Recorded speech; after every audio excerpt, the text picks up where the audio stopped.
Let's look at the pre-writing assignment for the paranormal essay.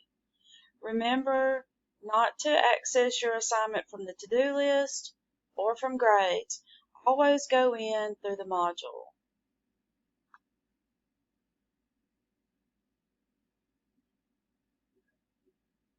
This is where the pre-writing is turned in for your essay.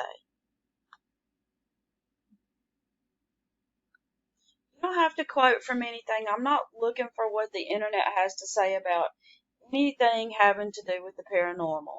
You may refer to that 40 Monsters article or infographic that you looked at in the previous assignment. I'll remember that you're doing the pre-writing first, and then you'll do the essay next from the same pre-writing that you're about to turn in. You have to have properly formatted pre-writing. If you click on this link, you'll go to a module that takes you to properly formatted pre-writing. Plus, I will send you some good pre-writing as soon as I start to get some from this essay. This is a good interactive. We had some trouble getting it to work in Chrome. Not saying you won't get it to work in Chrome, but we were able to open it fairly easily in Microsoft Edge. You can download that interactive and then submit it using the submit assignment right here. I don't take free writing at all. If you give me free writing for pre-writing, I will put a 0 on it. Whenever you do the pre-writing, I only care about the 3-body paragraphs. That doesn't mean that you can't plan your introduction and conclusion.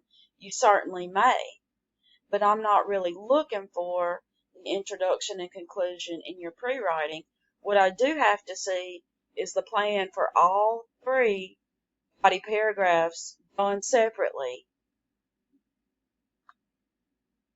At least 75 to 100 words of pre-writing, since you can use every word that you put on your pre-writing in the essay. The more you plan, the better you are whenever you get to the essay part. Let's look at a few of these topics. There are quite a few topics for this particular essay.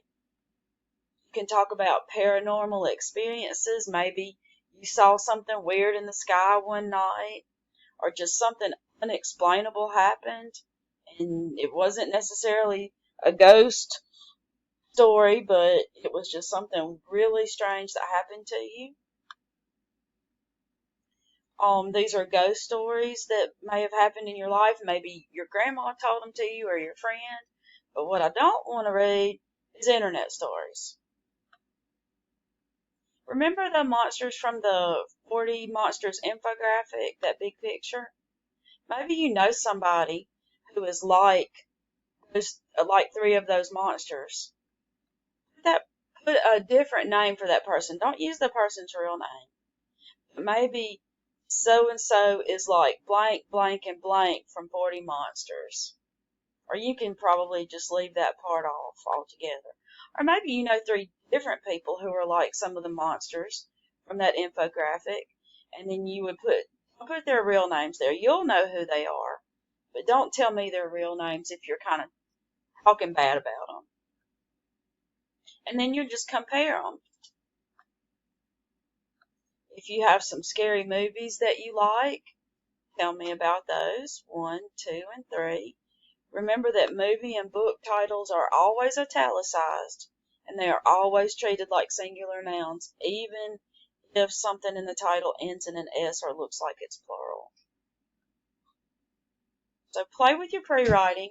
Ask me for help if you need help with your pre-writing.